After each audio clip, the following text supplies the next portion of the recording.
Hello, and welcome to another episode of Self-Improvement for Women. I am your host, Hope Long, and today I have the beautiful Kim De Silva with us. She is a relationship and language coach, and we spoke last week, and we kind of got into a very exciting and long conversation because relationship and language is becoming quite the thing, right? Because we have so many relationships with people who, one person might be, like a native Spanish speaker, the other person is, a native English, right? And so there's a lot of multicultural, that kind of mixing going on, right? And so sometimes that presents problems for us in our relationships. And that is something that you love to dive into. You love to kind of help people work through, right? I do. I'm so excited that you're here. So welcome to the show.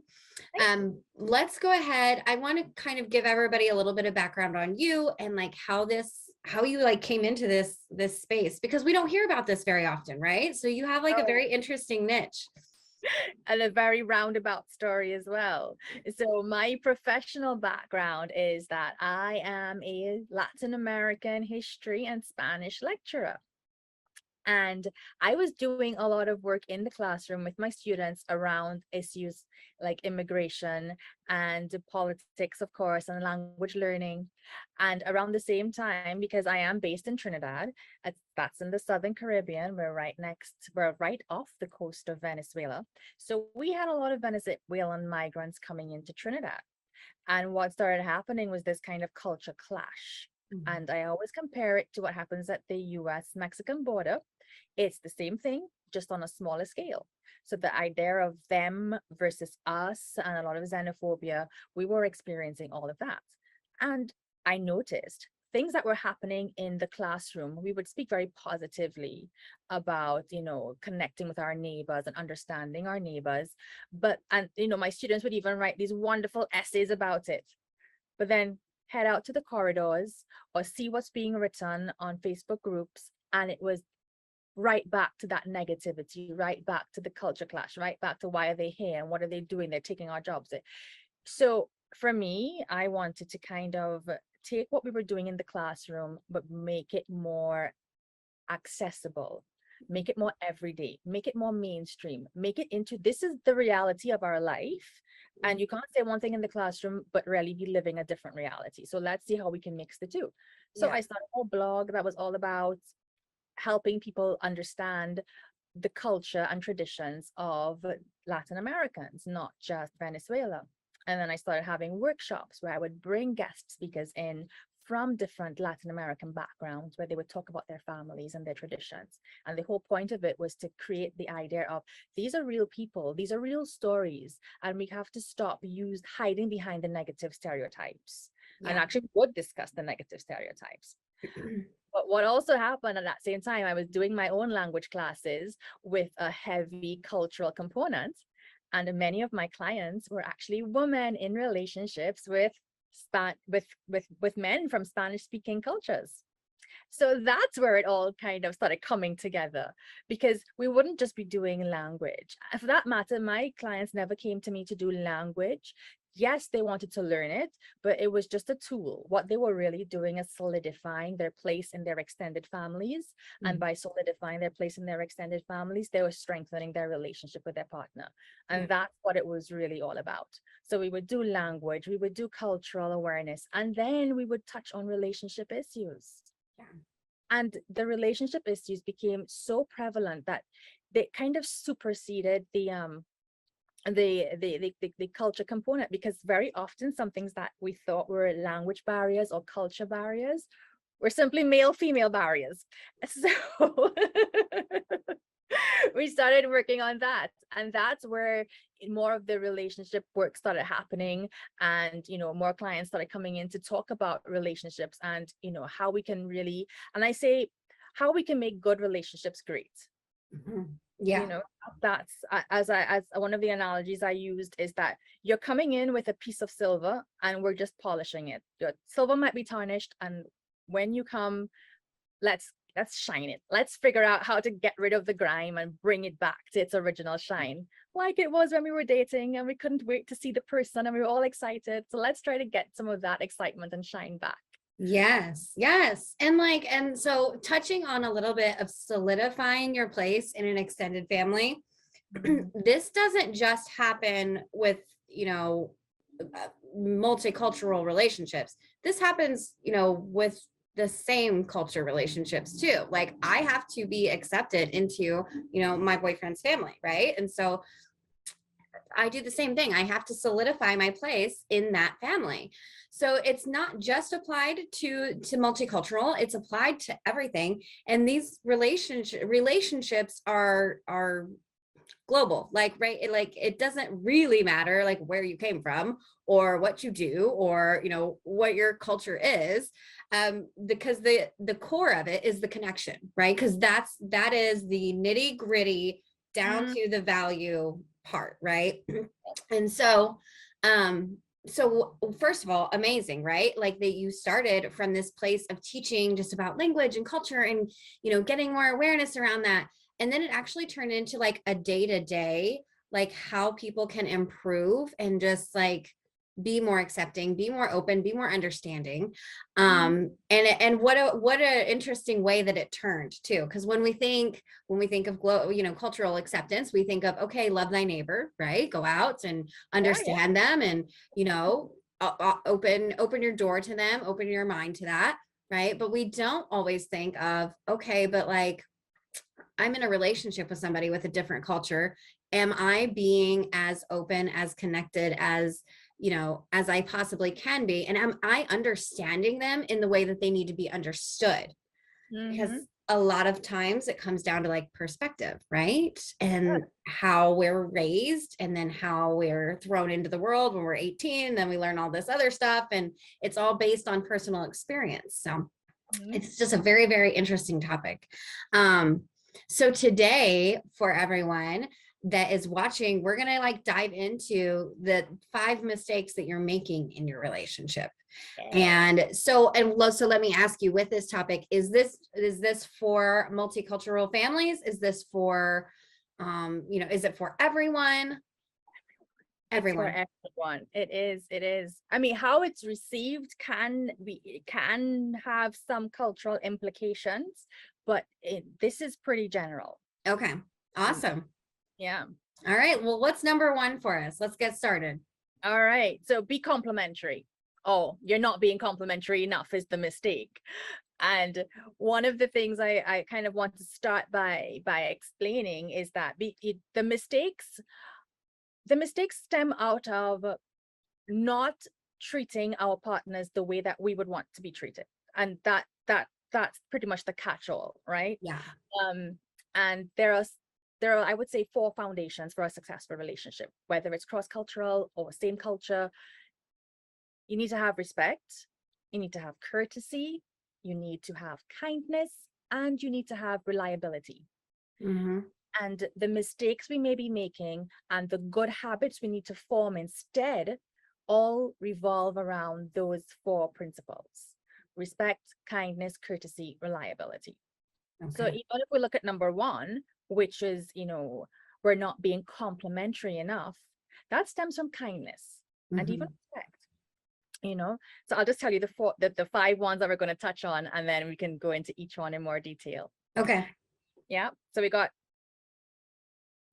stop refusing to compliment your partner. Be complimentary. Okay, be open. You're not saying thank you enough. We're not speaking kindly enough to our partners. We're talking about our relationship with any and everybody. Stop it. And finally, we're not going to bed at the same time on a regular basis.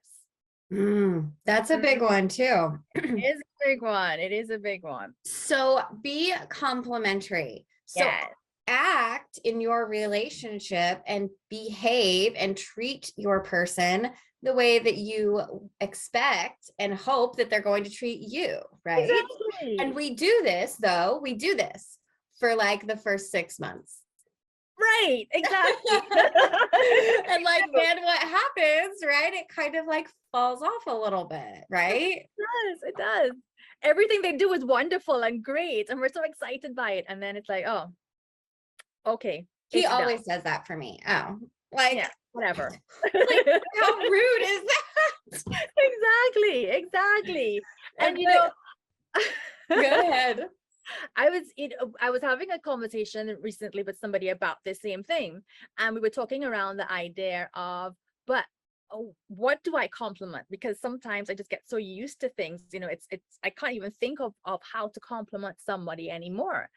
And we were saying, but you know what? When you're chatting with your girlfriends, we compliment our girlfriends on everything. Oh my God, you look so great in that outfit. Oh my gosh, you're having salad, you're on a diet. Oh my gosh, you're going to look fantastic later on. Now, diet is a whole different issue, but you know what I mean? The smallest things our friends do, even our family, we're all over it and we're positive about it and we're complimenting it. And we need to do the same thing with our partners. And think about it. How do you feel when you receive a compliment? I feel loved because, like, oh, you saw what I did and I really appreciate that. And I feel seen and loved because you have recognized it and you have complimented me. It raises my confidence level. And I'm saying mine, but this is something that I don't think I'm unique in this. I think we all feel this way when we are complimented. Yeah. We also, when we compliment each other or we receive compliments, it forces us to focus on the positive things, because so often we talk about the negative and we expand on the negative and we live in the negative space. But if we see something positive and we talk about it and we point it out, we put ourselves more into a positive loop. Yeah. And we're going to get to a little bit of the mindset behind all this as well, and perspective toward the end of the interview here. But I know that it has everything to do with everything, right? It's huge. And so, and number two, what was number two again? Say thank you. Say thank you. Okay, speaking of saying thank you, let me just throw this out here. The other day, my partner, he worked all day long and he worked outside because he's in construction, right? So he worked all day long. I had just gotten off work and I worked nights at a sandwich shop, right? Just part-time. But I had gotten off work. He tells me he mows the yard. He mowed the yard. And I said, oh, thank you so much. I know it's going to look really good, because it always looks really good when he mows the yard. And he does like the little trimming the edge of the grass, so it's all lined up and nice. I said, thank you. And he goes, why are you thanking me? And I said, because you didn't have to do that. And you did it. And it's going to make me happy. Yes. So thank you. And he was like, oh, I guess I'm overthinking it, but it's just weird to be complimented for something I have to do anyway. I'm like, yeah, you don't have to do it. You could have hired somebody else to do it. You could have told me that I needed to get off my butt and do it. You could have, told your son to come over and do it, but you took the time to do it because you care about me. Right. And like, that's what it kind of came down to. It wasn't necessarily, well, yes, it's one of those everyday things that we got to mow the yard, right? Because it has to be mowed. Otherwise we'll be living in a jungle. Right. So, but he didn't have to do it that day. He didn't have to do it while I was working. He didn't have to, he could have had somebody else do it. So it was just very sweet. And so I said, thank you. And I find these things, I try to every day, very small stuff. He takes out the trash. Thank you. Because then I didn't have to lift it. I didn't have to do it. Right. It's like the little tiny stuff. And then, but what I noticed when I did start, because I wasn't always like the most complimentary and always the most gratitude, thankful person, right? I was not always like that. But when I started to practice this and I was putting it out there, I got more of that. I got That's more. the other thing. Yep. I got more reasons to say thank you. And it was great. I was like, yeah. That is exactly one of the reasons why we have to do it as well. Because when we acknowledge the positive things, it creates again this positive loop, because we get more of it. Mm-hmm. I'm not saying that they're like, oh, if I do this, she'll be happy. I mean, they do, because men can be very linear, like, yes, press this button, this action happens. So yes, there is that. But the more that we express our gratitude and positivity over something that they have done that we like, the more likely that action is to be repeated. So Mhm. yes, acknowledge it, and it helps them see men do need to feel appreciated too. They want to be acknowledged too. Yeah. So say thank you. To add on to this a little bit, when I started saying thank you more, and like I really meant it because I was Yep. looking at it from a selfish perspective. I wasn't just saying thank you, like, oh, thanks. Like, cool. I wasn't thinking along that terms. I'm thinking, how does this affect me? It affects me because now I don't have to, or now I have, or now, it became about me, right? So, Yeah. but from that perspective, saying thank you, in turn, I'm doing the dishes and I'm thinking to myself, I should make him a nice dinner tonight. I should do this because he did this for me, which was really sweet. And he didn't have to. And I don't have to make him a nice dinner, but I'll go ahead and throw something in the crock pot. That'd be nice. Yeah. And it just gave me more like little tiny things to be like, I don't know. And it makes it, it just makes it so much easier to be somebody's partner, right? It does. It's unifying. Yeah. It Yes. That's the kind of like what I was trying to, yes, that was true. I couldn't think of the word. And it's not about checking off a list. He's done this, so I've done that. I've done this, so he does this. That's not Right. what it's about. Right. It's unnatural something because this person is showing you so much appreciation and so much love, and you want to make sure they understand how much you love and appreciate them too. Yes. And and it comes back to this idea of, I'm sure we've all seen it, and sometimes I think we've even been guilty of doing it, the Facebook posts where people are all full of, I love my husband or my partner, partner does this for me, he does that for me, and it's a whole list of what we get out of the relationship. And sometimes we're in that space where like, I feel loved because I get, I receive, you know.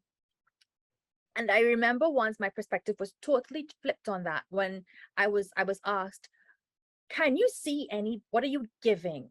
So I was like, oh, okay, but I do this and I give that. And then the question came to me very simply, can you see your partner happy with anybody else? Can you see anybody else loving your partner more than you? And that's, I think, the space that we need to kind of meditate on, or the thing we need to meditate on, because we can make the whole list of the thing of why we feel loved by them. That is great, but also what are we giving them? Yeah, absolutely. Are we loving them more than anybody else can? Yeah.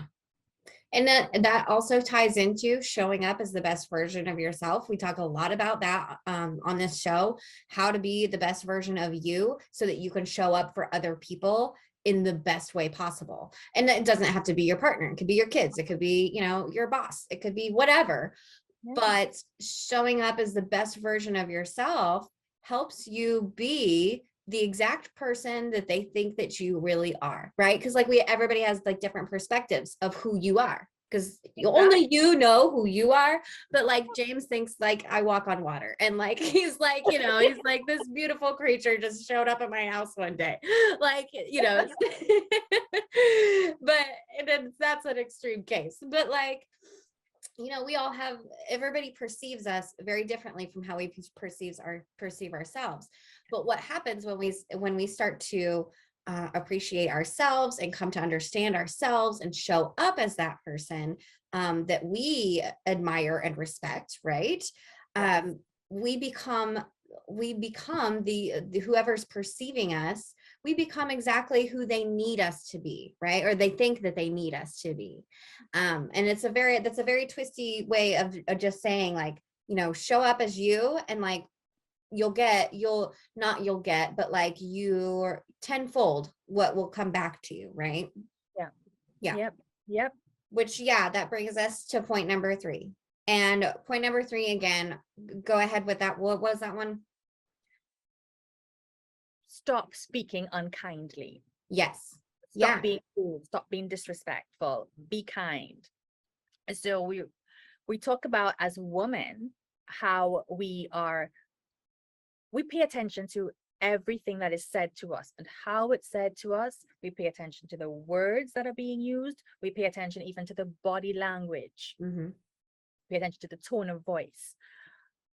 But sometimes, and we are very clear about the types of ways we do not want to be spoken to. Very, very clear. We don't want to tolerate rudeness. We don't want to tolerate disrespect in how we are spoken to. Yeah. But do we apply that same filter when we are speaking to our partner? And I can honestly admit I make that mistake. I've reduced how much I make it significantly, but I know for sure, especially in the past, there were ways I spoke to my husband that if he had spoken that way to me, well, that was just going to be the start of the biggest fight, or I just wasn't speaking to him for the rest of the day or week. Yeah, I've been guilty of this too. I think we all are, because what happens is we get very wrapped up in ourselves. Yes. And so this part and this part don't always connect. And we kind of just like spill out whatever we think or whatever we feel. And it's got a tone attached to it that we don't realize. It's got a body language attached to it that we don't realize sometimes. Facial expression. Yeah, there's like a disconnect. And so with that, excuse me, with that, it takes a level of awareness, It right? To be able to, what do they think before you speak?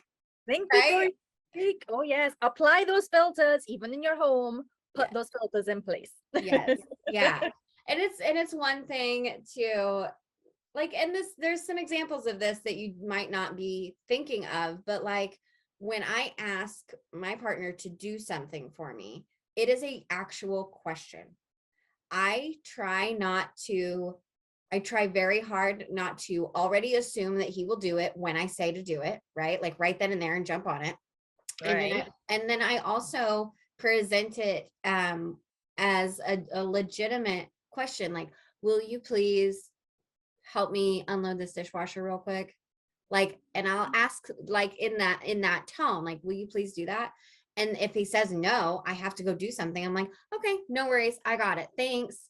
And I mean it just like I would to my mom or to a girlfriend. Like if they can't do something for me or do something with me, no worries. We'll get together again sometime, or no worries. We'll X, Y, and Z. Right. And as you said, mean it. Mhm. Or when you ask the question, be prepared that the answer is either yes or no.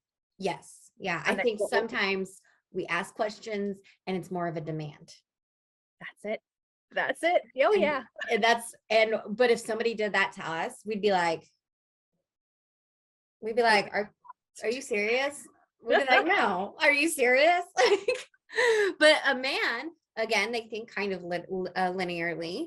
So their thought is they hear that and they sometimes it's unclear to them if like it's really a question or like they want you to do it right then and there. And the odds are nine times out of 10, if you want them to do something like right then and there, right now, all you have to do is just genuinely ask them and they're gonna probably say yes. Like, Yeah. Especially if they know it's going to make you happy. And I think we need to understand that our partners, good partners, they really want us to be happy. yes. As my husband says, happy wife, happy life. I'm like, good, you got that. I think the alternative is happy spouse, happy house, right? Yes. It flips a little bit and keep your husband happy too, right? So what is number 4? Number 4 is, well, we're back to that one. Don't talk about your relationship with me and everyone. Now, even with our girlfriends. So I would say a little bit of venting every so often may be necessary. Okay, fine. But there is a line we don't cross. For example, there are certain things our partners will tell us within the safety of our relationship, within the safety of our homes, our bedroom, just the sanctity of the relationship. Do not violate their trust. Do not disrespect them by taking things they have said in the privacy of their relationship and putting it out there for consumption by other people. There are only two of you well, in most relationships, there are only two of you. Right. Though you are the only two people who need to discuss certain things. You have to protect that. Yeah. That you're protecting yourself, you're protecting him. Yeah. And I cannot stress that enough, because sometimes our friends, they may mean well, but they may not have the best advice. Also, if we start telling them certain things, we are opening ourselves up. We're opening that issue up for continued public scrutiny, because you started it. You started telling them, so now they want the updates, and it's a regular thing. Yeah. And it So becomes bigger than it actually was in the first place. that's the I other have thing. had this happen to me. Had a bad experience in a relationship. I told some friends about what had happened. Even though like it really, on a scale of 1 to 10, the problem was like a 3, right? Sure. So, but I started with that. I ended up breaking up with this person, ending the relationship because of this 3-level issue, right? Yeah. Because it every time I met with my girlfriends, it got bigger. It turned into a 4, turned into a 5, a 6, a 7. And then your brain is very tricky, right? If something is constantly being thrown at you, it's almost like subliminal messaging. But like what you think about, you bring about.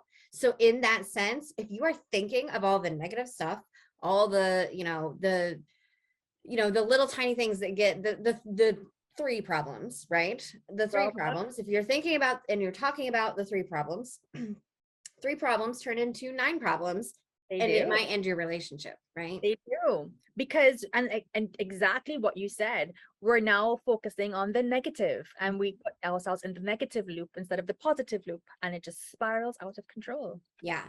And to touch on this as well, when yes, it's important to vent, and to get your feelings and your thoughts out there, but you also should be choosy and careful about who you speak with and about that kind of stuff. I know my mother is a safe place, right? She's not going to go run off and tell all of my girlfriends.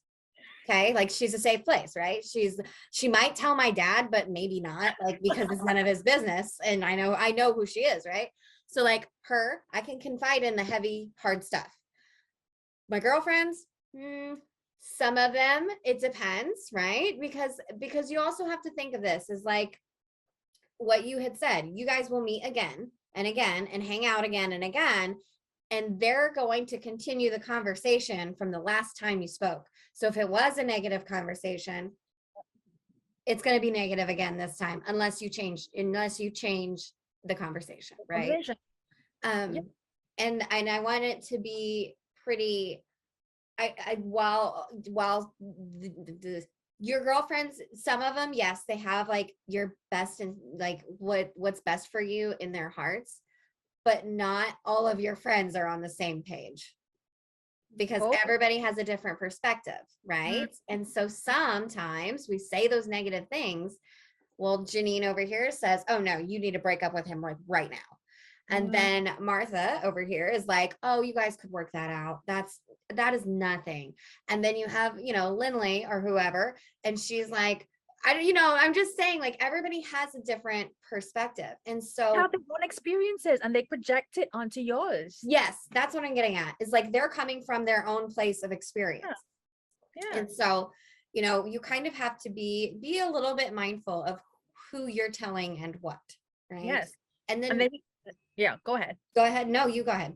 And so you get into the comparisonitis sometimes, because you start talking about your problems and then they compare it to something that is better in their life or something that's worse in their life, and you're just stuck now. Yeah, absolutely. And you're right. There is a trust factor too. Like if your husband comes to you, or your boyfriend, or your girlfriend or your wife, depends on what you got going on, if they come to you with a secret, right? They haven't told anybody else, you're their person. Yeah. Don't go blabbing their secret. You're their person. Don't let them down, right? You are their safety. And that is something I think we also don't understand. What we can provide for our partners is a safety net. And that's not masculine, feminine, anything. My husband feels safe with me. I feel safe with him. We are each other's safety net. Yeah. And the reason that we need a safety net like that, and the reason that connection is so important is because the world is a scary place.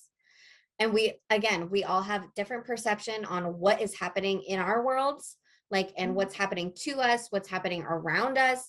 And it's very overwhelming and it's very scary. So something that, like with me and again with my partner, I'm a recovering alcoholic. So it was scary for me to get sober.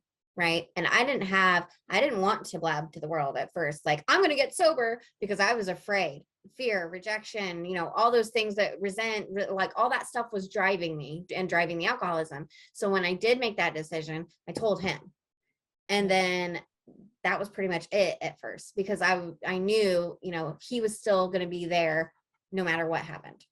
Yeah. And so then I got more comfortable, and then, eventually all that goes out. But those big, scary life things, when you're in that relationship, that's your go-to person, because you need another person to link arms with and get through this life together, right? We all need that. Yeah. Yeah. Whoever it may be. Absolutely. What is number 5? Number 5, go to bed at the same time on a regular basis. So that one doesn't, I'm not saying every single night, but I'm saying maybe 4 out of 7 nights for the week, make a real effort to go to bed at the same time.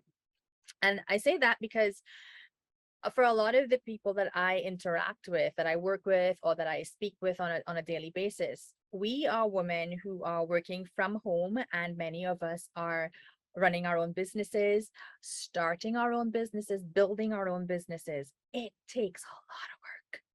And we've got families, we have children, we have responsibilities.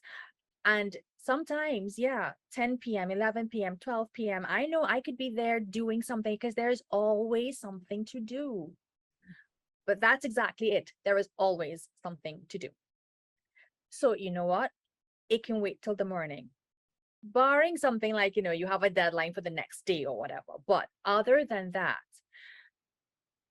and it's not easy, and I know I say it like, oh, plan your day properly, and that we know that doesn't always magically happen. Right. But one of the good tips there I often give is, when you wake up in the morning, decide what your bedtime is going to be, so that before you even get started and get confused by the day, you already know what time your day needs to end.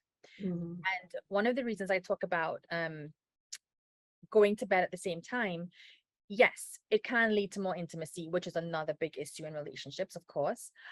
But it's not even just that. It is the fact that you are together in that small space, and you start to let go physically of the stresses of the day. Your body starts to relax. Your mind releases the worries of the day or the work of the day. Your mind is relaxing. The two of you now are in this space of just kind of coming down together, Mm-hmm. Mm-hmm. opening up, being more vulnerable at the same time. And I'm not saying, oh, you go to bed and you just kind of stare into each other's eyes for 30 minutes. I mean, great if you can. Wonderful. Right. But it might mean that for those 30 minutes, you are just, either you're talking to each other, or one of you is reading something, one of you is checking something on the phone. But this is just the time that you are coming down. You're stepping down. And because you're in that close proximity, you're probably touching. And because you're not like, oh my God, I've been doing so much stuff, I know I need to get to bed because it's 1 o'clock in the morning and I have to wake up at 6 a.m. and I need to get some sleep. Because you're not in that space, you are now more open to the possibility of intimacy, or just to the possibility of connection, which is a whole other topic about how men and women need and receive connection. But the point is, if you are making the effort on a regular basis to go to bed at the same time, you are automatically building in that opportunity for connection. Yeah. And like, you're also, so for me, like, we go to bed at the same time every single night. Like, there is nothing that is so important that I can't get, my full hours of sleep. But also, like, when we go to bed, we cuddle, and I need to be cuddled, right? And I need to cuddle him, like that. Yeah. It's good for your health. Like, they have Yes. proven that, so it reduces stress, it reduces anxiety. And of course, yeah, we like me and my partner, we lay in bed with our phones to unwind. And, we've got our little legs locked at the bottom there, while we're doing our phone thing. And it seems very mundane, right? It seems like it's such a silly end of the night. Oh, they've been together for years. This is just what they do kind of thing. But it matters because when I don't have that, like when I went on vacation without him, I went with my parents, and it was hard for me to fall asleep because I didn't have him, and it was just awkward. Like I was just like, I felt like it was, something was missing. So then I jump over with my son and I lay with him for a little bit. But You're so used to it. Yeah. yeah, and it just, and it also means to me, like it means a lot to me when I do get off work late, like 10, 11 o'clock sometimes. He stays up to make sure that we go to bed at the same time together. And I'm like, that means something to me because Of he could be course. sleeping at 8 p.m., right? Like he could go to bed at 8 o'clock. He wakes up at 6. So I'm like, wow, that is so kind. That is so sweet. Like he really wants to see me. Like his day is not complete without seeing me before bed. So it's very, very sweet. But Yeah. it means to me, like, it makes me feel, again, it makes me feel validated. It makes me, feel loved. But, it's just, it has to become, it's a priority, right? Like it make it a priority. And like we talk about this a lot, we hear about it a lot, like when we're kind of defining our goals in our lives and what's important, what's not that important. And we do this all the time. We make decisions all the time. But you have to make the decision to make your relationship a priority for any of these 5 mistakes, right? If to evaluate and to kind of see these things, you have to decide that your relationship is a priority. You do. And you have to decide you're going to practice these things because they don't always come naturally, especially if you haven't been doing it. And when you're having a bad day, and you're allowed to have a bad day, Yeah. you just get the perspective of it and to recognize this is a bad day. This is not a bad relationship. Right.